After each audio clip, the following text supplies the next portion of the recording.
ماوی زیدتر جهیوه که جوره که پانزینا نیا باش کفتیه دناوندا بازار پارزگاه دوهو که دا و بوی اگروی چنده کو چندین کشه جبو شوفران دروز ببن و دلگرانیه که مازن لدف خلکی و شوفران دروز کریه و دخواست دکن که بزیترین دم چاره اک لوی کشه بهتا کرن و مافین خلکی نبنا قربانی برجواندین چند کسا کان. کمپانیا یا تایبته بیتشتی راد بیت شخصا که بلادیفچونک بوی شخصی بهتا کرن بوچی اوی پانزینا پیستینیتن. اوی پانزینا حتی سیارت مدیرت نیجی خل بر پانزینا نایگرن. پانزینا نوعیتاوی گلک ضعیفه و دویت حکمت چاره سری که ببینید آن ماده تصفیه زیادتر لبکت آن که هر چاره که او تبعیوانه. او پانزینا دنوکه دا دهیتا دناوندا بازاری دا بهرا پتریاوی بریکیم بازرگانی دهید و لدیو گوتنا شوفیرانجی چه چافدری لسروی پانزین نینه یا کو دهیتا دا بشکرن و نه به کوالیتیه که باش دهیتا دناوندا بازاری دا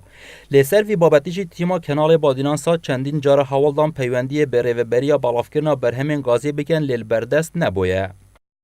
دخوازی فیتما با گله گازی دبوی يعني هم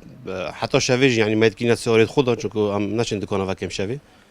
يتصندوق سوارد ماذا هاين تلفون مات كان برادر نيوسن ام ديني بازي راسي زيادة بيسا ما دوين مادة طبيعية يعني جبليكو بازيم خو ما دويجنه طبيعية بيساتيا غو زيادة جياتي دا يعني هم فيكو في دست مدبينن يعني ابا نه هندية كد نواتاين كي دابتن ابا خوب تایرای جوی نفت پیساته یعنی هند پانزینه کا پیسم ماده که آسانی زده تدا اف ماده آسانی وقتی چطور فیت پامپی دا فیت پامپ فیره که سیت ولفگی پیوه اف ماده آسانی نال درکه و خرط می تطویر دا تنه پانزینه که هک پیچه کاکی مشوی ماده آسانی درکه و چکا ولفیره مغناطیس جیته دا اما ماده آسانی آن رصاصه و که دوجنه می تاب آسانی و فتره که کرد گله کرد وقتی تنکو او ماده آسنیل گل آرمی چریتی دا گل زاید ناقص پاتری که بوفتن مشکلی چکتن بو ساقی بونمونه گل اکاتن قپاقی توست سوژن.